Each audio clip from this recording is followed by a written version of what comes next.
Alright, let me ask you something. Have you ever felt overwhelmed by all the noise in your life? Notifications pinging, people talking, to-do lists piling up. Sometimes, you just want a moment of peace, a little sanctuary in your own mind. Now get this, long before apps and mindfulness workshops, Jesus had something to say about this very thing.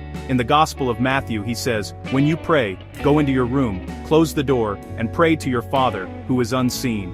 There's something so powerful and intimate about that idea. Finding a quiet space, shutting out the world, and tuning into something bigger than yourself.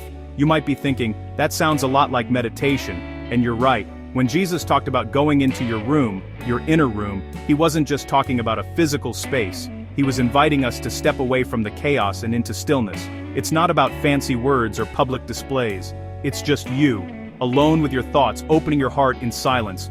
Modern meditation really echoes this. It's not about impressing anyone or ticking off a box. It's about being present, listening inwardly, connecting with the divine, however you understand it.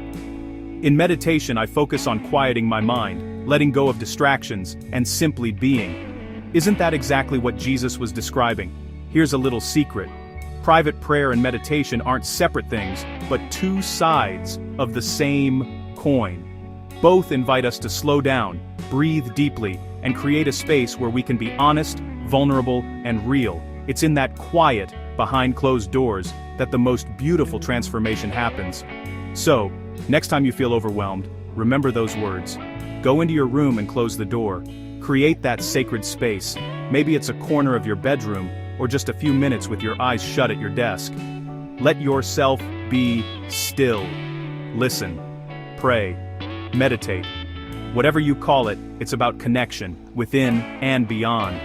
Jesus wasn't laying down rules. He was offering a gentle invitation to meet yourself and the divine in silence. It's a practice that stood the test of time, and it's just as relevant today as it was 2,000 years ago. So, why not give it a try? Step into that quiet room, close the door on the outside world, and see what you find. Sometimes the guidance we're searching for is waiting in the silence.